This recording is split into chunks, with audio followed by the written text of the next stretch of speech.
Orain berriz ere eskatuko dizuet eskua altxatzeko. Hemendik zenbat jendek egin du goi mailako gradu bat edo unibertsitatera joan da edo batutu ikasketak. A ber, altxatu eskua. Favorez. Vale, ondo da. Pijos! Bueno, hasi nahi nuen nik nire esaldia dakizuenez, ez? Hola, hasi nahi nuen eta hasi zatezagoa. Jakinen duzuenez, Estatu Batuetan, Amerikakoan, batez ere Kalifornia aldean eta inguru hortan, badira nagusiki 3 hizkuntz mota.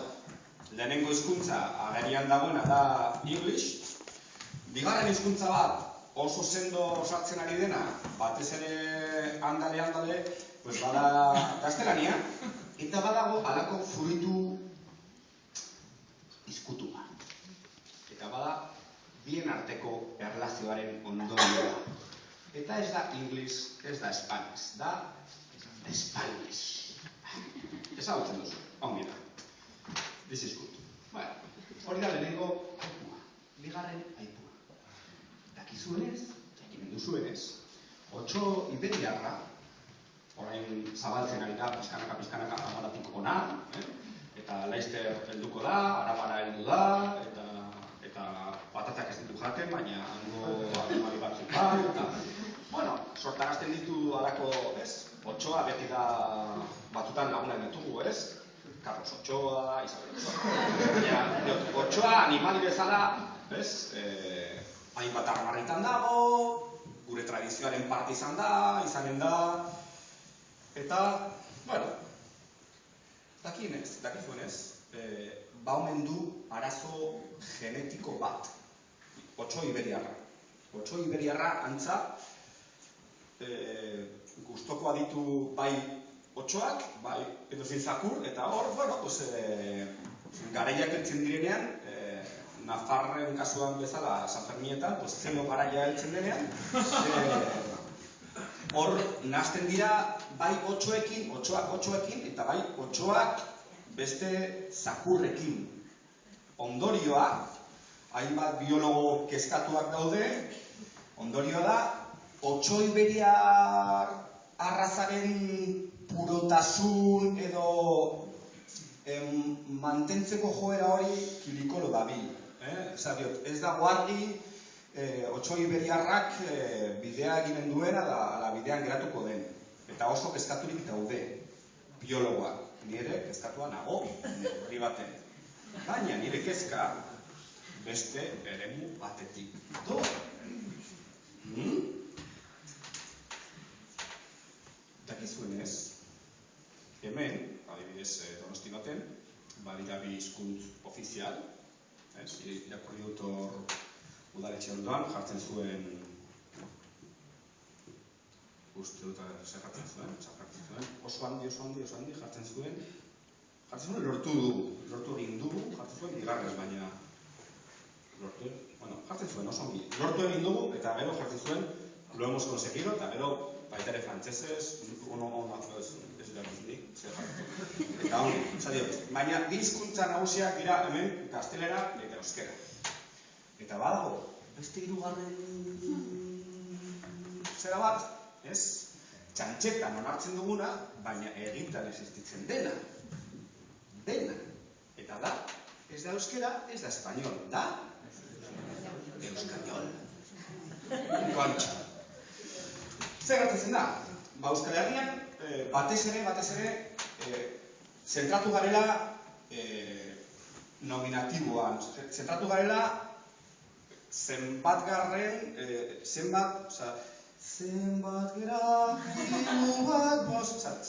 bueno, ongi dago, jakitan zenbat garen, une bakoitzean, ea hil garen gehiago, jaio garen gehiago, edo inkorporatu diren, edo batzuk, dakizuen bezala, batzuk, hola, ospa induten euskaratik, edo, baina, zenbat garen, ongi dago. Baina importantena, baita ere, bada kalitatea. Kalitatea. Eta ez bakarrik Mondragon korporazionen, baizik eta euskararekin. Kalitatea, erran nahi dut, Ni lehenkoan Idoia Mendiak hitz zuen, Idoia Mendiak hitz egiten du Patxi López baino hobeki. El ojoso pelito de acá, Bai. 2.000 euros. Idoia Mendiak erraten zuen, ez dakiz zeri buruz, baina halako baten erran zuen kontzeptu bat. Eta kontzeptua zen talante. Jesus Lozak oso talante hona du, eta nire barnean, piztu zen halako argi gorri bat, ez? Pentsatu nuen, talante. Izanen du jarrera, izanen du izaera, izanen duena, talanterik ez dago euskeraz, hori pentsatu nuen. Eta gogoratu nintzen aspaldian, euskal humorean leku berezia duen politikari bat, akordilariaren semea edo akordilaria bera, Iturgaitzek nola eran zuen gari baten, ez dakit horretuko zaten jokaldi hartaz, baina oso polita izan zen, nola egotzi zion PNV-ri uste dut, politikoki, erran zuen, ez dakit zehatzen behar zen, baina PNV-rekin bazen zera, erran zuen, bultoa eskurritzen ari direla. Eta bultoa eskurritzen ari direla. Ez da euskera! Ez da jarri dira! Ez da euskera! Eta hortaz, jabetu behar gara, askotan, hitz egiten dugu, eta normalean, Donosti baten egiten den esaldi normal bat da, oso eguraldi hona egin du, al final pues hemos decidido a la playa. Oso eguraldi hona egin du, y al final hemos decidido a la playa. Hor, nazte badago, hor badago, tuti, fruti. Bai, badago alde batetik euskera, eta bestaldetik dago, gaztelera.